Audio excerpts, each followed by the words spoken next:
Assalamualaikum warahmatullahi wabarakatuh. Di sini saya Yanuar Ramadhani akan menjelaskan tentang rumus Lemesu.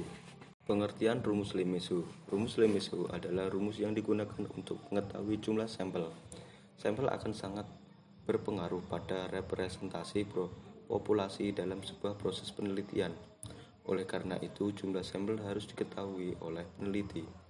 Setiap perhitungan jumlah sampel dilakukan berdasarkan pada desain dan metode. Pada sebuah penelitian survei, rumus yang digunakan adalah binominal proportion. Jika besaran populasi diberi tanda N, maka untuk mengetahui itu harus menggunakan rumus sampel cross-sectional. Dan jika N tidak diketahui akan digunakan rumus Lemesu. Rumus sampel penelitian cross-sectional. Untuk penelitian survei, biasanya rumus yang bisa dipakai menggunakan proporsi binominal. Jika besar populasi N diketahui, maka dicari dengan menggunakan rumus berikut. Dengan jumlah populasi N yang diketahui, maka peneliti bisa melakukan pengambilan sampel secara acak. Namun apabila besaran populasi N tidak diketahui atau N-1 sama dengan 1, untuk menghitung besaran populasi N menggunakan rumus seperti ini. Rumus sampel penelitian case control dan cohort. Rumus sampel penelitian case control dan cohort. Rumus yang digunakan untuk mencari besaran sampel baik case control maupun cohort adalah sama, terutama jika menggunakan ukuran proporsi. Hanya saja untuk penelitian cohort ada juga yang menggunakan ukuran data kontinu, nilai mean. Besar jumlah untuk penelitian case control adalah bertujuan untuk mencari sampel minimal untuk masing-masing kelompok kasus dan kelompok kontrol. Rumus sampel minimal besar sampel peneliti case control. Adapun rumus yang banyak dipakai untuk mencari sampel minimal penelitian case control adalah sebagai berikut.